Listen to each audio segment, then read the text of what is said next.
नमस्कार लाडक्या बहिणींनो, आजच्या व्हिडिओमध्ये आपण मुख्यमंत्री माझी लाडकी बहीण योजनेबाबत 21 जुलै 2026 पर्यंत आलेल्या सर्वात महत्त्वाच्या अपडेट्स जाणून घेणार आहोत. ओके, आता जर आपण पहिली अपडेट जर बघितली तर त्यामध्ये दिसून येते की सुरुवातीला ही पहिली अपडेट आहे. मुख्यमंत्री माझी लाडकी बहीण योजनेसाठी तब्बल 2,46,00,000 महिलांनी नोंदणी केली होती. मात्र सरकारने टप्प्याटप्प्याने पात्रता पडताळणी सुरू केली आणि या पडताळणीनंतर अनेक महिला अपात्र ठरलेल्या आहेत.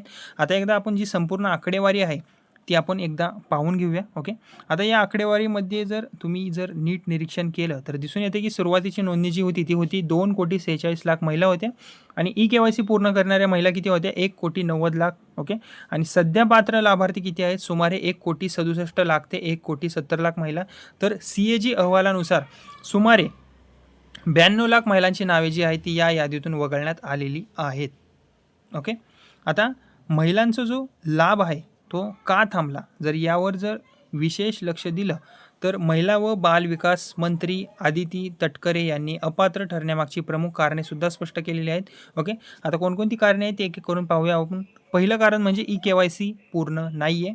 ओके, सुमारे 60,00,000 महिलांनी वारंवार संधी देऊनही KYC त्यांनी पूर्ण केलेली नाही आहे, त्यामुळे त्यांचा जो लाभ आहे तो थांबवण्यात आलेला आहे. दुसरं कारण म्हणजे उत्पन्न मर्यादा जास्त असणे.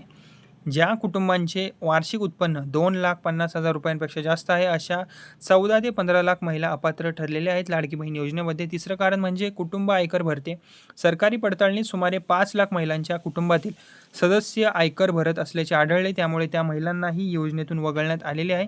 चौथं कारण म्हणजे 4 चाकी वाहन. ज्या कुटुंबांकडे 4 चाकी वाहन आहे अशा 4.5 ते 5,00,000 महिलांचा लाभही थांबवण्यात आलेला आहे.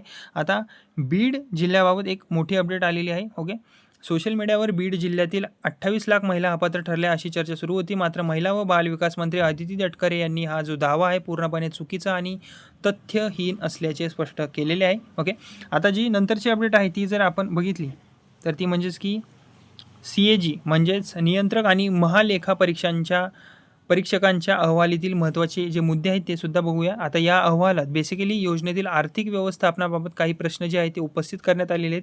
अहवालानुसार महिला कल्याणासाठीचा जो सरकारी खर्च आहे तो फक्त एका वर्षात 262 कोटींवरून थेट 33,554 कोटींवर पोहोचलेला आहे आणि या मोठ्या खर्चामुळे अर्थसंकल्पीय शिस्तीबाबत CAGने काही निरीक्षणे आणि आक्षेपसुद्धा नोंदवले आहेत. ओके, आता जी नंतरची अपडेट आहे त्याबद्दल जर सांगायचं झालं तर जून 2026चा हप्ता जर बघितला आपण तर अनेक महिला सध्या विचारत होत्या की जून महिन्याचा हप्ता कधी जमा झाला. ओके, तर याबाबतची माहिती अशी आहे की 15 जुलै ते 17 जुलै 26. ओके, 15 जुलै ते 17 जुलै 2026 दरम्यान म्हणजेच की याच महिन्यामध्ये 15 ते 17 तारखेदरम्यान पात्र महिलांच्या खात्यात 1,500 रुपयांचा जून महिन्याचा हप्ता जमा करण्यात आलेला आहे. याआधी मार्च आणि एप्रिल 2026चे 3,000 रुपये एकत्रितपणे मे महिन्यात जमा करण्यात आलेले होते. ओके, आता पुढील हप्ता कधी येणार हा अनेक महिलांच्या मनातला प्रश्न आहे. जुलै 2026चा पुढील हप्ता कधी येणार? सध्या राज्य सरकारकडून जुलै महिन्याच्या हप्त्याची कोणतीही अधिकृत तारीख जाहीर अजून तरी करण्यात आलेली नाही आहे. मात्र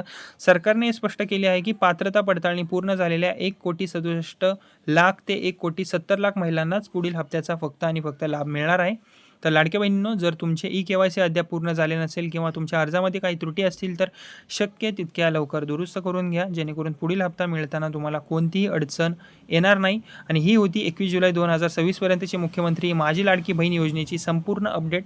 आणि अशाच ताज्या आणि विश्वासार्ह सरकारी योजना अपडेटसाठी आपल्या व्हिडिओला लाईक करा, शेअर करा आणि आपल्या बडी चॅनलला सबस्क्राईब करायला विसरू नका. धन्यवाद.